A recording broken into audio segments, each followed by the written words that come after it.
नमस्कार, भारत 24 देख रहे हैं आप। आपके साथ मैं हूं सुरभि तिवारी और मैं हूं आपके साथ सचिन दुबे। शुरुआत करते हैं इस वक्त की बड़ी खबर के साथ। गुजरात में शपथ ग्रहण से पहले बड़ी खबर सामने आ रही है, जहां पर 3 निर्दलीय एमएलए देंगे बीजेपी को समर्थन। ये बड़ी खबर, गुजरात में और मजबूत होगी बीजेपी।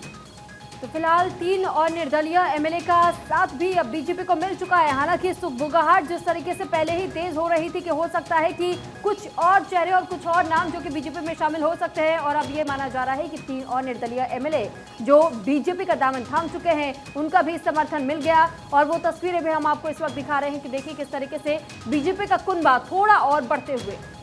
ये बड़ी खबर हम आपको बता रहे हैं। देखिए, पहले ही अगर हम बात करें तो खुद बीजेपी ने और कांग्रेस द्वारा जो सीटें जीती गई थी उसका रिकॉर्ड तोड़ दिया। 156 सीटें रिकॉर्ड के साथ अब सरकार बनाने की तैयारी है। कल मुख्यमंत्री पद की शपथ लेंगे भूपेंद्र पटेल, लेकिन उससे पहले देखिए किस तरीके से 3 निर्दलीय जो एमएलए हैं वो बीजेपी को समर्थन दे चुके हैं।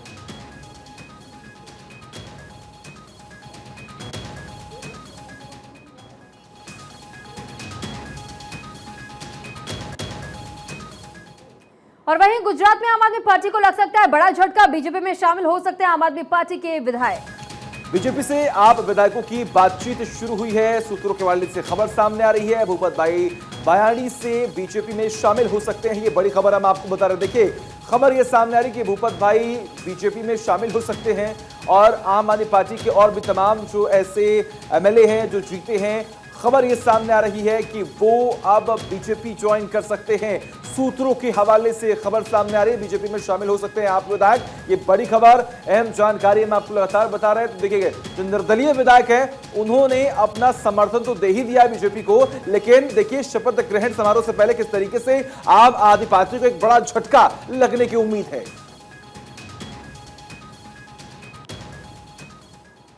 और देखिए, नजरें अब सबकी गुजरात पर टिकी हुई हैं, क्योंकि कल शपथ ग्रहण समारोह होने वाला है। ये बड़ी खबर सामने आ रही है, गुजरात में नई सरकार का शपथ ग्रहण है कल।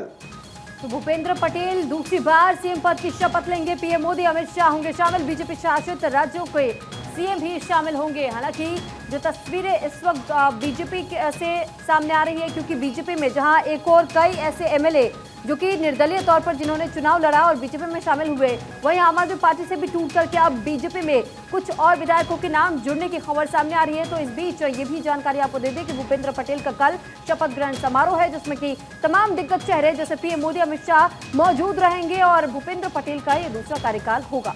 खबर तो ये भी सामने आ रही है कि तमाम जो बीजेपी शासित राज्यों के मुख्यमंत्री हैं वो भी इस कार्यक्रम में शामिल होंगे, तमाम बड़े चेहरों के साथ। इसके अलावा देखिए, तमाम तैयारियां हो रही हैं। एक नई रणनीति अपनाई जाएगी, गुजरात को किस तरीके से विकास की राह पर आगे बढ़ाना है, हर एक फैक्टर को लेकर, हर एक सेक्टर को लेकर उस पर काम होगा। कल तमाम तैयारियों की तस्वीरें भी हम आपको दिखाएंगे, क्या कर किस तरीके से पूरा कार्यक्रम जो है वहां पर हो रहा है।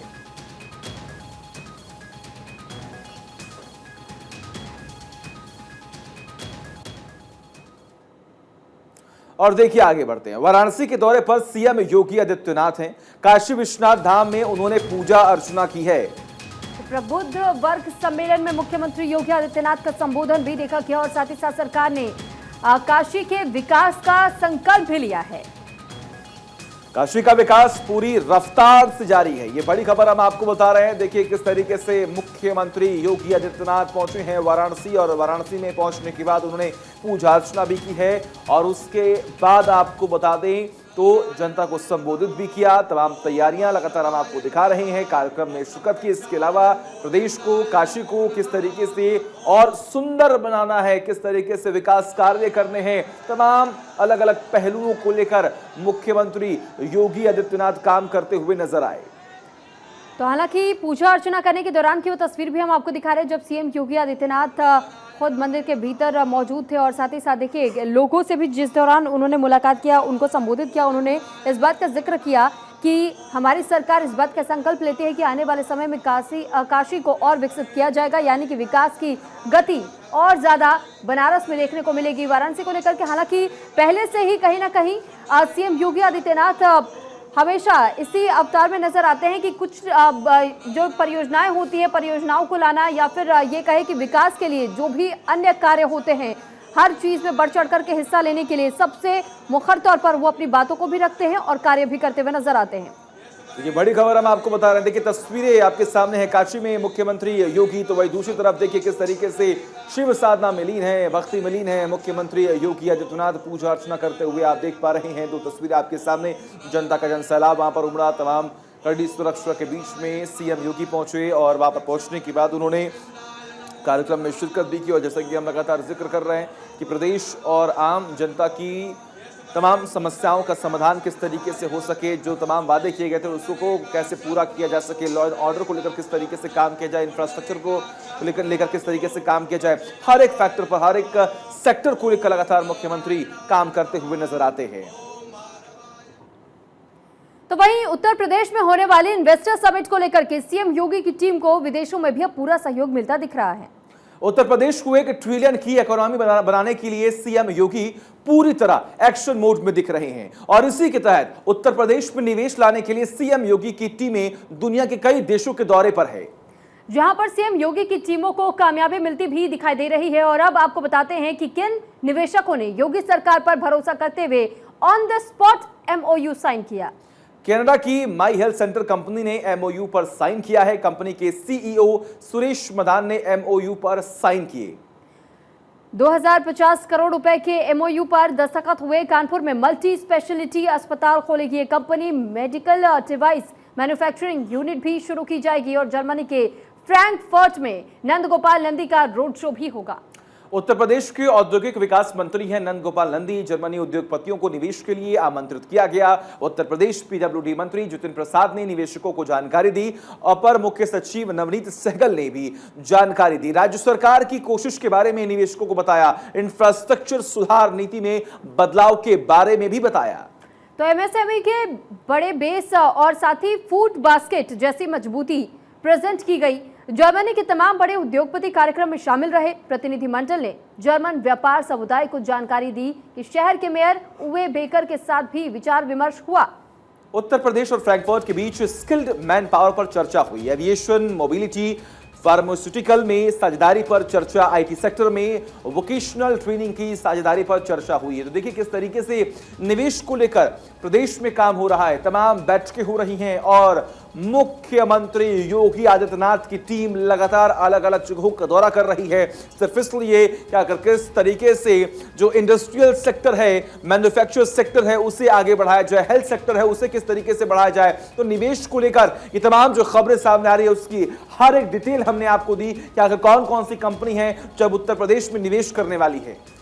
तो इन्वेस्टर समिट को लेकर के योगी आदित्यनाथ पे कई ऐसे देश है जो कि भरोसा जता रहे हैं और इसी वजह से on the spot MOU sign भी किया गया कुछ विदेशी कंपनियों द्वारा। साथ ही साथ ये जो $1 ट्रिलियन इकोनॉमी का घोषणा सीएम योगी आदित्यनाथ द्वारा की गई थी और कहा गया था कि इसे बहुत जल्द ही अचीव करने की कोशिश भी की जाएगी। तो ऐसे में देखिए कि अब एक एक करके जो इन्वेस्टर्स है उन्होंने भरोसा जताना भी शुरू कर दिया गया है और इंफ्रास्ट्रक्चर सुधार नीति में बदलाव लाने की लगातार जो कोशिश है तमाम पहलुओं पर, जिस तरीके से सीएम योगी आदित्यनाथ हमेशा चर्चा करते हुए नजर आते हैं, ऐसे में टीमों का भी गठन करते हुए उन्हें देखा गया था। और साथ ही ग्लोबल इन्वेस्टर समिट के दौरान भी जैसा भरोसा तमाम विदेशी कंपनियों के तरफ से मिला, एमओयू साइन किए गए। इससे उम्मीद यही जताई जा रही है कि आने वाले समय में जो लक्ष्य निर्धारित किया गया उसे जरूर पाया जा सकेगा।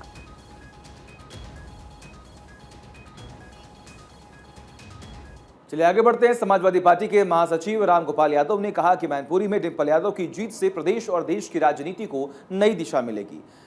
आपको यह भी जानकारी दें कि प्रशासन और सरकार ने हराने की पुरजोर कोशिश की, लेकिन जनता ने आशीर्वाद समाजवादी पार्टी को दिया। उन्होंने ये भी कहा कि रामपुर में भी हम जीत रहे थे, लेकिन सरकार ने मनमानी की।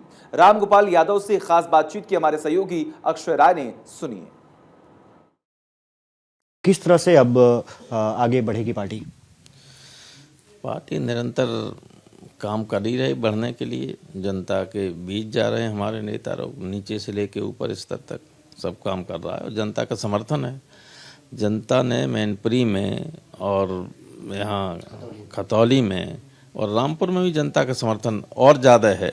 लेकिन जब पुलिस और प्रशासन ही किसी को वोट न डालने दे तो हम उसको हार मानते नहीं, वो तो जीत है ही। सारे जो अब चुनाव हुए उसमें समाजवादी पार्टी की जीत है, शासन की करारी हार है और शासन की नीतियों, सरकार की तरफ से की जा रही एक तरीके से मनमानी किसी का घर तोड़ दो, किसी को जेल में डाल दो, किसी के कैरियर को ख़राब कर दो, ये जब हो रहा है इससे अंदर अंदर जनता में ज़बरदस्त नाराज़गी है और जनता इसका विकल्प केवल समाजवादी पार्टी के रूप में ही देख रही है और आगे आने वाले चुनाव में इसका परिणाम आपको देखना पड़ेगा। एक मायावती ने भी ट्वीट किया कि सपा और भाजपा की मिलीभगत थी रामपुर में। वो ऐसा लगता है कि आजम खान को देखते हुए वो अपना स्टैंड लेती रहती है।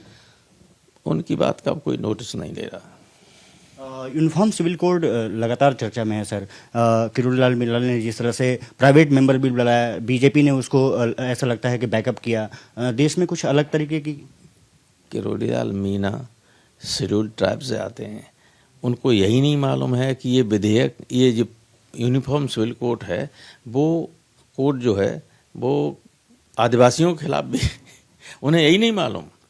अभी देश की तमाम जनता को नहीं मालूम है। हर राज्य में लगभग अलग अलग के रीत रिवाज, धार्मिक हैं, ब्याह शादियों से संबंधित हैं, सब अलग अलग है। तो वहीं भारतीय किसान यूनियन के बैनर तले एक बार फिर से सैकड़ों की संख्या के किसान दिल्ली के सिंघू बॉर्डर के नजदीक पहुंचे, जहां वो किसान आंदोलन के दौरान शहीद हुए किसानों को श्रद्धांजलि देंगे और सरकार को ज्ञापन भी सौंपेंगे। ज्यादा जानकारी दे रहे हैं हमारे संवाददाता आनंद कुमार। भारतीय किसान यूनियन के बैनर तले एक बार फिर सैकड़ों की संख्या में किसान दिल्ली के सिंघू बॉर्डर के नजदीक आ चुके हैं। दरअसल हम इस वक्त खड़े हैं राजीव गांधी एजुकेशन सिटी सोनीपत में, जहां आप देख सकते हैं सैकड़ों की संख्या में किसान आए हुए हैं और प्रोटेस्ट दर्ज करा रहे हैं। दरअसल इस बार का प्रोटेस्ट किसान आंदोलन में शहीद हुए किसानों को श्रद्धांजलि दी जाएगी और उसके साथ साथ किसान एक ज्ञापन सौंपेंगे सरकार में, जिसने वो अनुरोध करेंगे कि सरकार ने जो वादे उनसे किए थे उन वादों पर पूरी तरह से अमल किया जाए, जिसपे एमएसपी से लेकर तमाम मुद्दे जाहिर होंगे। आइए बात करते हैं कुछ किसानों से। क्या मुद्दे हैं आपके? क्यों आए आप? हाँ, एमएमसी ਜਿਹੜੀ ਸਾਡੀ ਹੈ ਜੀ ਇਹ ਚਾਲੂ ਹੋ ਜੇ। जी जी। हाँ जी। आप कहाँ से आए हैं? कहाँ से आए हैं? ਇਹ ਮੈਂ नहीं। अच्छा, देखिए बात करते हैं बाकी किसानों से। आइए जानते हैं क्या है उनके मुद्दे।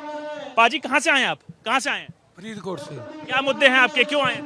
ऐसी श्रद्धांजलि देना है शहीदों को और ज्ञापन भी दिया जाएगा सरकार को? है सरकार को जो बाकी मंगा सारी पूरी की। देख सकते हैं लगातार किसान ज्ञापन देने के लिए आए हैं, उसके साथ साथ जो वादे सरकार ने उन किसानों से किए थे उसको पूरा करने का अनुरोध करेंगे। कैमरामैन गौरव के साथ में आनंद कुमार सिंह, भारत 24 दिल्ली। और देखिए, जम्मू कश्मीर के डीजीपी का एक बड़ा दावा सामने आया है। डीजीपी दिलबाग सिंह ने यह दावा किया है कि 9 जिलों में आतंकवाद पूरी तरह खत्म हो चुका है।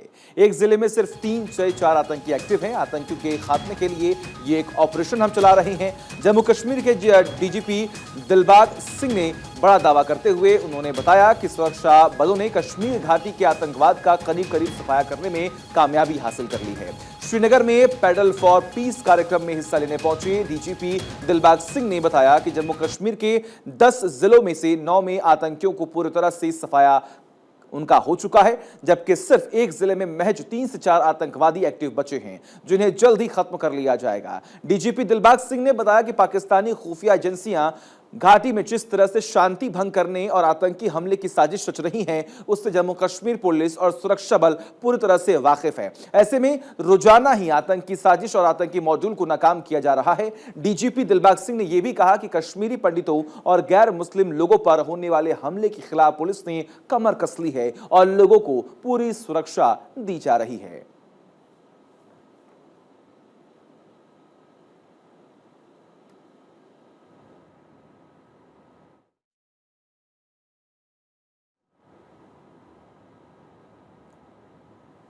तो देखिए किस तरीके से कश्मीर घाटी में आतंकवाद का सफाया लगातार हो रहा है। इस बात का जिक्र किया है डीजीपी साहब ने। उन्होंने इस बात का जिक्र किया कि हमने लगातार एक्शन चलाया, हमने कई सारे ऑपरेशन चलाए और उसी के बाद हमें सफलता मिली है।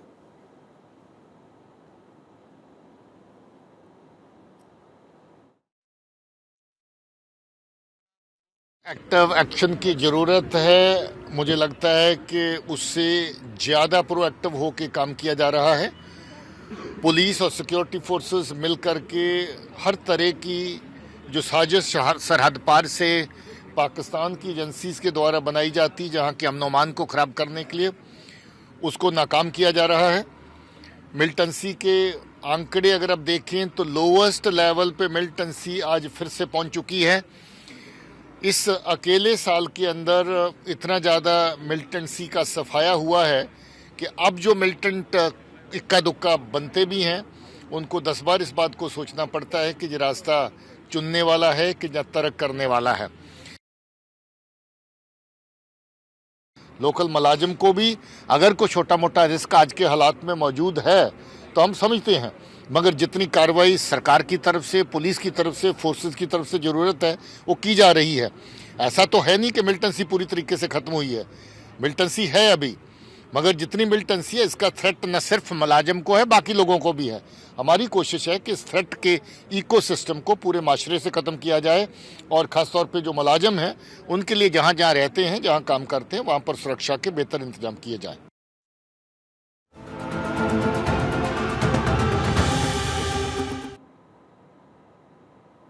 तो पीएम मोदी ने महाराष्ट्र को आज बड़ी सौगातें दी। पीएम मोदी ने महाराष्ट्र के नागपुर में कई योजनाओं की सौगात आज नागपुर वासियों को दी है। पीएम ने नागपुर में मेट्रो एम्स एक्सप्रेसवे की सौगात दी, साथ ही वंदे भारत ट्रेन को भी हरी झंडी दिखाई। वहीं इस दौरान पीएम मोदी ने कई अहम बातें भी कही हैं। 11 सितारों के महानक्षत्र से महाराष्ट्र में विकास होगा। महाराष्ट्र के लोगों को बहुत बहुत बधाई, ये पीएम मोदी की तरफ से कहा गया। साथ ही उन्होंने कहा कि खेती किसानी को बहुत बड़ा लाभ होने जा रहा है और रोजगार के नए अवसर बनने वाले, इस बात का भी जिक्र किया। विकास की खुशबू लोगों तक पहुंचेगी। हमने इंफ्रास्ट्रक्चर को मजबूत किया, 45 करोड़ गरीबों को बैंकिंग सिस्टम से हमने जोड़ा। इंफ्रास्ट्रक्चर का विस्तार बहुत बड़ा है। इन तमाम चीजों का जिक्र अपने संबोधन में पीएम नरेंद्र मोदी ने किया। साथ ही साथ उन्होंने इस बात का जिक्र भी किया कि राष्ट्र के विकास के लिए राज्य का विकास होना बहुत जरूरी है। विकास को सीमित रखते हैं तो फिर अवसर सीमित हो जाते हैं। और देखिए, ऐसे में हम आपको ये 6 तस्वीरें भी दिखा रहे हैं। इन 6 तस्वीरों को अगर आप गौर से समझेंगे तो आप नागपुर के दौरे को पूरे तरीके से समझ पाएंगे।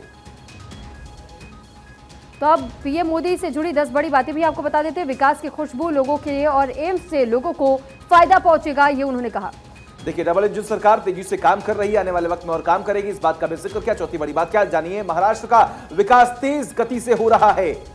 5वीं बड़ी बात है, किसानों तक योजना पहुंच रही है और पहुंचती रहेगी। पिछले 8 सालों से विकास हो रहा है, ये वो बातें जो पीएम मोदी द्वारा कही गई। देखिए, 7वीं बात, किसानों तक योजना पहुंच रही है। हम लगातार काम कर रहे हैं और भी किसानों तक योजना पहुंचाने का हमारा पूरा प्रयास है। आईसीएमआर के काम देश के लिए बेहद अहम है। इंफ्रास्ट्रक्चर का विस्तार बहुत बड़ा है और राष्ट्र के विकास के लिए राज्य का विकास होना बहुत ज्यादा जरूरी है। तो ये 10 बड़ी और महत्वपूर्ण बातें जो कि आज प्रधानमंत्री नरेंद्र मोदी ने अपने संबोधन के दौरान आम जनता के सामने रखी। तस्वीरें देखिए, लगातार हम आपको दिखा रहे हैं उस मेट्रो की जहां पर पीएम नरेंद्र मोदी पहुंचे, वहां पर छात्रों से बात की, मुलाकात की और देखिए किस तरीके से एक छोटे से बच्चे को अपने गोद में लिया और एक फोटो जो है वो भी क्लिक कराई और उनकी मां से बात की। तस्वीरें आप देख पाए, जो एम्प्लॉइज हैं उनसे भी बात की, जो लोग उस मेट्रो में सफर कर रहे थे उनसे भी बात की। और तस्वीरें आप देखिए किस तरीके से वंदे भारत एक्सप्रेस को ये हरी झंडी दिखाई। उनके साथ मुख्यमंत्री एकनाथ शिंदे को भी आप देखा जा सकता है। और चलिए इसी के साथ खबरों में वक्त हो चला एक छोटे से ब्रेक का। जल्द हाजिर होंगे, आप बने रहिए भारत 24 के साथ।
आगे बढ़ते बात करते हैं नरेंद्र मोदी की कॉन्फ्रेंस डिप्लोमेसी की। जी हाँ, मोदी की ग्लोबल आउटरीच और लेगवर्क से सबको फायदा हो रहा है। करीब 3 महीनों में भारत आए लगभग सभी देशों के प्रतिनिधि।